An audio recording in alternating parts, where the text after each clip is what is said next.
मान्यवर काशीराम सेना बनाने की आवश्यकता क्यों पड़ी? विस्तार से बातें तो बाद में रखेंगे, लेकिन संचालनकर्ता महोदय भाई रामवीर सिंह बादल जी ने मुझे कार्यक्रम आरंभ शुरू कराने के लिए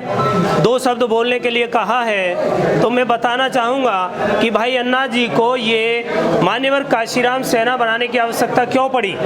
साथियों, इस देश में आज़ाद भारत में बाबा साहब अम्बेडकर भारत के संविधान निर्माता के साथ साथ उन्होंने इस देश को ऐसा संविधान दिया कि इस देश के हर जाति धर्म के लोग सुरक्षित रह सकें, आगे बढ़ सकें, नारी को बराबर का सम्मान मिल सके, सबको शिक्षा मिल सके, सबको रोजगार मिल सके और सब लोग इस देश में संपन्न हो सकें। इस तरह के संविधान की व्यवस्था की और उनको दलितों का नेतृत्व करने के लिए मुख्य रूप से दलितों के मसीहा के रूप में जाना जाता है, जबकि बाबा साहब अम्बेडकर ने तो सभी के लिए काम किया। साथियों, बाबा साहब अम्बेडकर का देहांत हो जाने के बाद बाबा साहब अम्बेडकर का महापरिनिर्वाण दिवस 6 दिसंबर 1956 को हो जाने के बाद हम नेतृत्व विहीन समाज हो गया था। उनके बाद बीपी मौर्य साहब और संगी प्रिय गौतम साहब ने इस समाज को जगाने के लिए दरवाजे दरवाजे जाकर बाबा साहब अम्बेडकर की विचारधारा को पहुंचाने का काम किया। साथियों, उनके बाद हमारे बीच में एक मसीहा का उदय हुआ जिनका नाम था मान्यवर काशीराम साहब। काशीराम साहब से सब लोग अच्छी तरह परिचित हैं कि आप एक सरकारी सेवा में 1 क्लास के अधिकारी थे, लेकिन एक 4th क्लास के हमारे कर्मचारी भाई के बाबा साहब अम्बेडकर जी के जयंती पर छुट्टी न मिलने के कारण उन्होंने फिर भी बाबा साहब का जन्मदिन मनाया, तो उनके सीनियर अधिकारियों ने उन्हें बर्खास्त कर दिया था। इसी प्रेरणा के बाद मान्यवर काशीराम साहब ने कहा कि जब एक 4th क्लास का मेरा भाई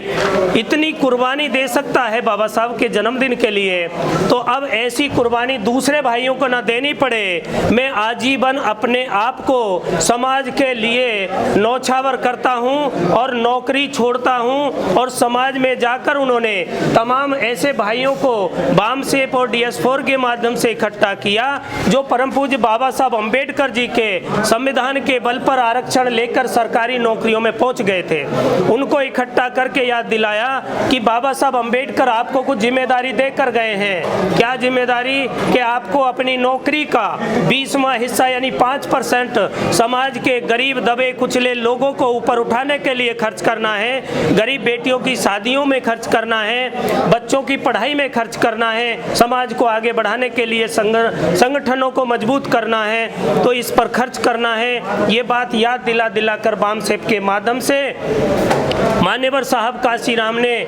तमाम समाज को इकट्ठा किया और 14 अप्रैल 1984 को एक राजनीतिक पार्टी बनाई, क्योंकि परम पूज्य बाबा साहब डॉक्टर अम्बेडकर ने कहा था पॉलिटिकल इज द मास्टर की, यानी कि राजनीति ही वो मास्टर चाबी है जिसके द्वारा हर ताले को खोला जा सकता है। और इस समाज को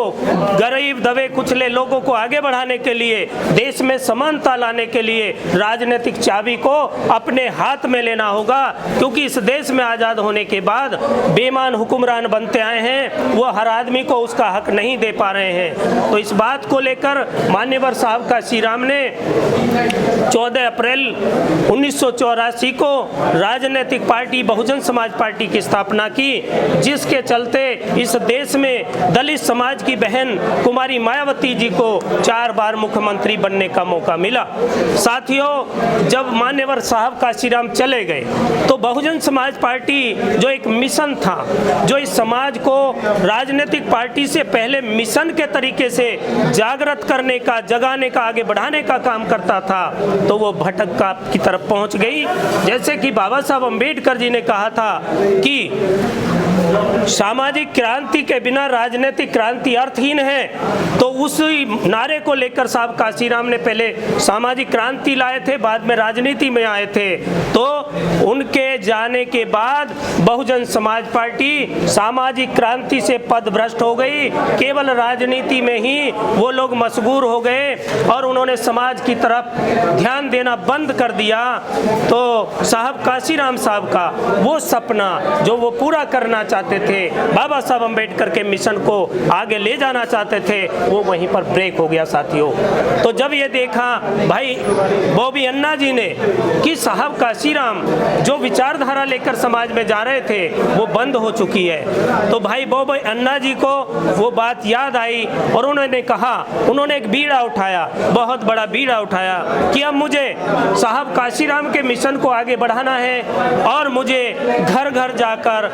हर क्षेत्र में जाकर उस असंगठित समाज को जो दबा कुचला है उसको इकट्ठा करके उनकी आवाज़ बनना है और जो भी सत्ता आएगी, जो भी सरकार आएगी उसके साथ मिलकर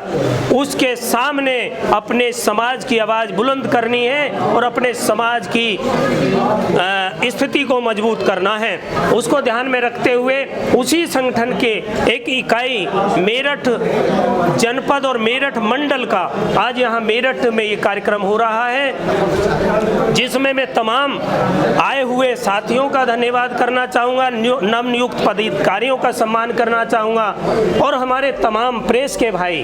अपने अपने चैनल और अपने अपने अखबारों से यहाँ जो साथी पहुँचे हैं उनका भी हृदय से धन्यवाद करना चाहूँगा और चाहूँगा कि अब आगे के कार्यक्रम को हमारे भाई रामवीर सिंह बादल जी सुचारू रूप से चालू रखेंगे। Thank you. नमो बुद्धाय। जय भीम, जय भारत।